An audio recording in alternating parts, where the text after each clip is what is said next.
السلام علیکم ناظرین۔ انڈیا اور اسرائیل کے درمیان سائبر سیکیورٹی کے معاملات پر آپریشنل تعاون کا معاہدہ سائن ہو چکا ہے اور ہنگامی بنیادوں پر اسرائیل تمام کی تمام انفارمیشن مہیا کرے گا، یعنی اسرائیل اب انڈیا کا اسٹریٹجک پارٹنر بنتا جا رہا ہے اور اس کے علاوہ اسرائیل انڈیا کو تمام طرح کی سائبر سیکیورٹی مہیا کرے گا۔ یہ سب کیوں ہو رہا ہے آج آپ کو بتائیں گے اس ویڈیو میں۔ جیسا کہ حضرت نعمت اللہ شاہ ولی نے کہا تھا بالکل ویسا ہو رہا ہے اور ان کی پیشن گوئیاں پوری ہوتی نظر آ رہی ہیں اور انڈیا نے خود اعلان کر دیا ہے۔ دوستو، اس معاملے کو مزید ڈسکس کرنے سے پہلے ہمارے چینل کو سبسکرائب کریں، بیل یعنی گھنٹی کے نشان کو ضرور دبائیں اور اس ویڈیو کو لائک شیئر اور اس پہ کمنٹس ضرور کریں۔ ہماری ویڈیو کو لائک ضرور کر دیا کریں تاکہ ہماری حوصلہ افزائی ہوتی رہے۔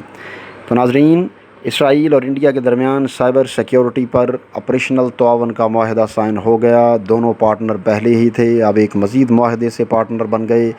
اب ہنگامی بنیادوں پر اسرائیل تمام انفارمیشن اور سائبر سیکیورٹی مہیا کرے گا انڈیا کو۔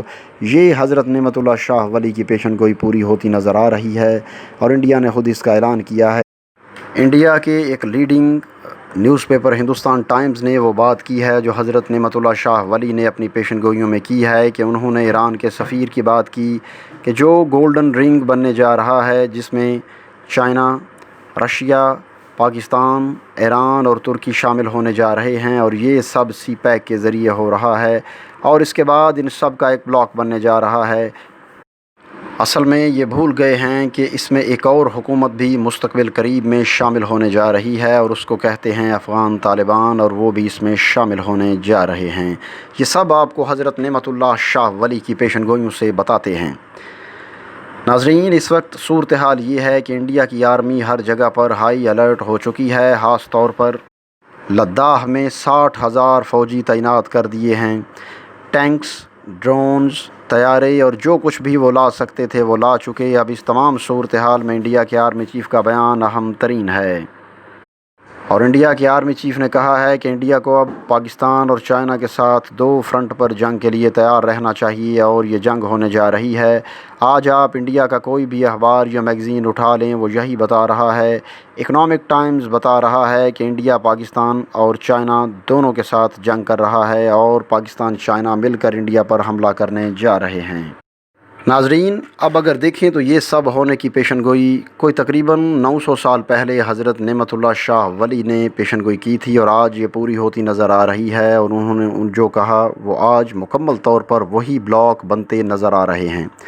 یعنی ان کے مطابق پاکستان اور غربستان یعنی ہندوستان کے درمیان جو معرکہ ہونے جا رہا ہے، جس میں وہ کہتے ہیں کہ کشمیر بھی آزاد ہوگا، اس میں وہ اہم ترین بات یہ کرتے ہیں کہ چترال، نانگا پربت، گلگت اور چین سے ملحقہ علاقہ جات اور تبت میں ایک جنگ لڑی جائے گی۔ اب آپ یہ بتائیں کہ لداخ، چترال، نانگا پربت، گلگت، چین اور اس سے ملحقہ علاقہ جات میں کون سی جنگ ہوتی نظر آ رہی ہے؟ یہ ساری جنگ اور مسئلہ جو بنا ہوا ہے کہاں پر ہوتا نظر آ رہا ہے؟ کیا بالکل انہی علاقوں میں جنگ ہوتی نظر نہیں آ رہی آپ کو؟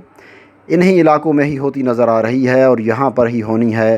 آگے وہ کہتے ہیں کہ افغان قوم پر اللہ کا فضل ظاہر ہوگا اور وہ ہتھیار لے کر مقابلے کے لیے کھڑے ہو جائیں گے۔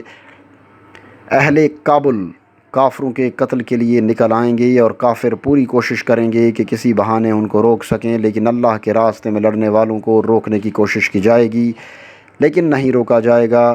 اب انڈیا نے تو اعتراف کر لیا کہ بلاک ہے، اس کے ساتھ افغان مجاہدین بھی شامل ہونے جا رہے ہیں۔ پھر وہ کہتے ہیں کہ منگول فوجیں شمال سے آئیں گی مدد کرنے کے لیے، ایران اور ترکی بھی مددگار بن جائیں گے۔ تو ناظرین، جب پلوامہ میں حملے کا ڈرامہ کیا گیا تو اس وقت ایران پاکستان پر چڑھ دوڑنے کے لیے تیار کھڑا تھا، لیکن اب صورتحال بالکل مختلف ہے۔ آج کا دشمن کل کا دوست اور آج کا دوست کل کا دشمن ہوتا ہے۔ پہلے افغان طالبان روس کے خلاف تھے، لیکن آج دوست ہیں۔ حتیٰ کہ چائنا نے 9/11 کے بعد امریکہ کی حمایت کی تھی کہ آپ افغانستان پر چڑھائی کریں، لیکن آج طالبان ان کے ساتھ مل رہے ہیں جن پر حملے کے لیے امریکہ کی حمایت چائنا نے کی تھی۔ ترکی بھی ان کے ساتھ ہے۔ اب وقت بدل رہا ہے کہ امریکہ نے جاپان پر جوہری حملہ کیا۔ آج جاپان امریکہ سے 105 F-35 طیارے خرید رہا ہے اور امریکہ کے ساتھ نیول مشقیں یعنی بحری مشقیں کر رہا ہے۔ ویتنام میں امریکہ اور ویتنام آپس میں لڑتے رہے، آج دونوں ممالک چائنا کے خلاف لڑنے جا رہے ہیں، یعنی دونوں اکٹھے ہیں۔ یعنی آپ اندازہ کر لیں کہ وقت کتنا بدلتا ہے، کل کے دشمن آج کے دوست ہیں۔ پاکستان اور ایران کے درمیان بہت سارے معاملات خراب رہے، ایران کی سرزمین پاکستان کے خلاف استعمال ہوتی رہی، کلبھوشن یادو وہاں سے پاکستان میں خرابی پیدا کرتا رہا۔ اب صورتحال یہ ہے کہ ایران پاکستان کے بلاک میں آ رہا ہے، ظاہر سی بات ہے کہ وہ اپنے مفادات دیکھ رہا ہے اور پاکستان اپنے اور چائنا اپنے مفاد کو دیکھ رہا ہے، کیونکہ ملکوں کے درمیان بنیادی طور پر تعلقات نہیں ہوتے، مفادات ہوتے ہیں۔ اب ترکی بھی اپنا مفاد دیکھ کر اس بلاک میں آ رہا ہے، یہ صورتحال بہت بہترین ہونے جا رہی ہے۔ تو ناظرین، پھر اس کے بعد منگول فوجوں کا بھی ذکر کیا گیا ہے، چائنا کے حوالے سے ذکر ہے، پھر پیشن گوئی ہے کہ عثمانی، ترک، چینی اور ایرانی ایک ہو جائیں گے، یعنی منگول۔ آپ رشیا کی سائڈ سے بھی دیکھ لیں، اس جنگ میں انڈیا کا بھی ایک الگ سے بلاک ہوگا، جس میں امریکہ، اسرائیل شامل ہوں گے اور دوسرے بھی کئی ممالک اس بلاک میں شامل ہوں گے۔ پھر وہ کہتے ہیں کہ ترک، عرب، ایران یا وسط ایشیا والے بھی مدد کے جذبے سے والہانہ آگے بڑھیں گے، یعنی یہ سب پاکستان کے بلاک میں شامل ہوں گے، یعنی ایشیا کے بہت سارے ممالک بھی آپ کے ساتھ آ جائیں گے، کیونکہ اسلامی ممالک ہوں گے، اور جب اعلان ہوگا کہ اللہ کی راہ میں لڑنا ہے اور یہ حق اور باطل کی جنگ ہے، تو یہ سارے آنا شروع ہو جائیں گے۔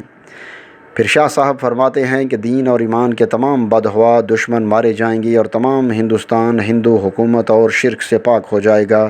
مسلمان لاہور پر قبضہ کریں گے، کشمیر کو فتح کریں گے اور گنگا جمنا کے درمیان کے علاقے اور شہر بجنور پر مسلمانوں کا قبضہ ہو جائے گا۔ اب لاہور کے بارے میں جو پیشن گوئی ہے اسے آپ یاد رکھیں کہ پتہ نہیں آنے والے وقت میں کیا اسٹریٹجی بنتی ہے اور کیا لاہور دوبارہ قبضے میں آئے گا، یہ ان کی فوجیں آئیں گی یا کیا ہوگا، ان کو دوبارہ مار گرایا جائے گا، یہ تو آنے والا وقت بتائے گا۔ پھر وہ کہتے ہیں کہ غربستان کا بادشاہ تلواروں اور ہتھیاروں کے بل پر ہندوستان فتح کرے گا اور کافر قوم کو ایسی شکست ہوگی جو کسی کے وہم و گمان میں بھی نہ ہوگی، اور یہ کب ہوگا؟ جب ہندوستان کے اندر ایک فتنہ پیدا ہوگا اور غازیان اسلام اعلان جنگ کرتے ہوئے براہ راست ہندوستان سے تصادم کریں گے۔ ناظرین، اب یہ فتنہ کیا ہے؟ یہ فتنہ مودی کے آنے کے بعد ہندوستان میں ایک بہت بڑا فتنہ نظر آ رہا ہے۔ مسلمان وہاں سکون سے نہیں رہ سکتا، نماز نہیں پڑھ سکتے۔ اب آہستہ آہستہ وہاں پر طاقتیں اٹھ رہی ہیں، اور لداخ کے حوالے سے اب انڈیا کی انٹیلیجنس ایجنسیوں نے کہہ دیا ہے کہ ہم نے فوج کو رپورٹ دی تھی کہ چائنیز آرمی آ رہی ہے، لیکن فوج نے عمل نہیں کیا۔ یعنی یا تو فوج ڈری ہوئی تھی یا پھر ان کی اسٹیبلشمنٹ کا اندر سے ایک گروپ ایسا ہے جو چاہتا تھا کہ مودی کو ہٹا دیا جائے، یعنی ان کے اندر سے ہی فتنے پیدا ہو رہے ہیں۔ لہٰذا اس تمام صورتحال میں چیزیں مکمل طور پر اسی جانب جا رہی ہیں جہاں پر بڑا مارکا ہونے والا ہے، اور انشاءاللہ تعالیٰ اللہ کے حکم سے حق کی فتح ہونی ہے ہمیشہ کی طرح۔ اور ایک چیز ہے جس میں کہا جا رہا ہے کہ ہندوستان کو جب شکست ہوگی وہ ایسی شکست ہوگی کہ کافر قوم کو انہوں نے کبھی سوچا بھی نہیں ہوگا۔ اس کا ایک نظارہ یہ دیکھ لیں کہ انڈیا کو سمجھ نہیں آ رہی کہ چائنا ان کے ساتھ کیا کرتا جا رہا ہے۔ تو دوستو، ایوری ڈے ٹی وی کو سبسکرائب کریں، بیل یعنی گھنٹی کے نشان کو ضرور دبائیں، اور اس ویڈیو کو لائک، شیئر اور اس پہ کمنٹس ضرور کریں۔ اگلی ویڈیو آنے تک کے لیے ہمیں اجازت دیجیے۔ اللہ حافظ۔